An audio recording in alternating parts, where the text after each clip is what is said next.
Morgun eitt þegar að Villi var enn í fasta svefni opnaði mamma svo Marta herbergisdyrnar. Sefurðu enn, Villi? Vaknaðu, unginn minn, vinir þínir eru komnir. Bra, já, mamma, svaraði Villi, stökk á fætur, klæddi sig í snatri og þaut niður í eldhúsið. Komiði sælir, bra, Kallaði hann glaðlega og hinir svöruðu, sæl Villi, á sæl Villi. Þú svafst sveimir lengi, Villi, saði Halli. Já, gobbul, gobbul, það er langt síðan að við fórum á fætur, saði Ívar. Nú slafraði Villi í sig vespugrautinn eins og hann hefði ekki fengið matarbita í marga daga. Bra, af hverju svafstu svona lengi, Villi? Spurði Daddi. Mig dreymdi ræningja og ég... Hvaða háttalag er þetta, saði Marta, en hún var ekki reið og bætti við, þú mátt fara út og leika þér með vinum þínum núna ef þig langar. Takk, mamma, bra, komiði strákar, sagði hann og greip húfuna sína á leiðinu út. Eigum við að fara í fótbolta, gobbul, gobbul, spurði Ívar. En Daddi hafði stílið boltan eftir heima. Þá fékk Villi hugmynd. Eigum við að fara í logguleik? sagði hann og vinum hans leist vel á það. Þar sem Villi átti hugmyndina varð hann fyrsti lögreglustjórinn og kaus Halla sér til aðstoðar. Hver á ránsfengurinn að vera, gobbul, gobbul, spurði Ívar.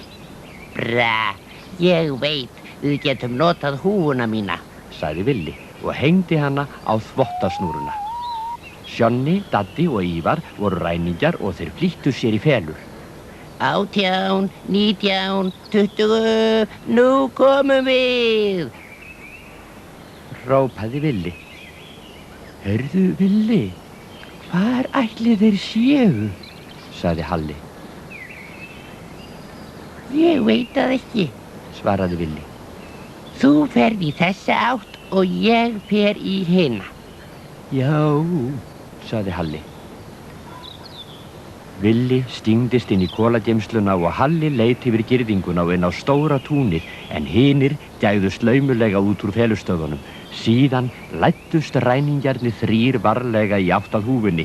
Villi sá til þeirra og hrópaði Bra, komdu Halli! Og hljóp eins og fætur tókuðu til að ná húfin á undan ræningjónum. Það varð fótur og fit og allir hlupu þeir í áttina að húfunni. Í sömu svifum kom mammans Villa út í garðinn og þegar hún sá Villa hlaupandi á ógnar hraða með alla hina í eftirdrægi brá hún sóknum á loft og hrópaði Óþættar ormatir ykkar, látið hann Villa minn í friði.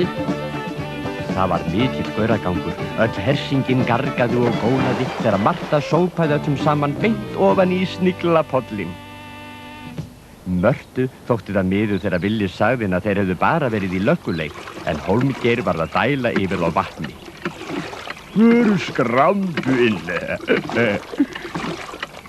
Marta gaf þeim öllum fulla steið af meðalinu sínu svo þeir fengju ekki kvef og síðan fengu þeir allir skál af heitri sniglasúpu og sneið af kóngulóarköku með sniklakremi.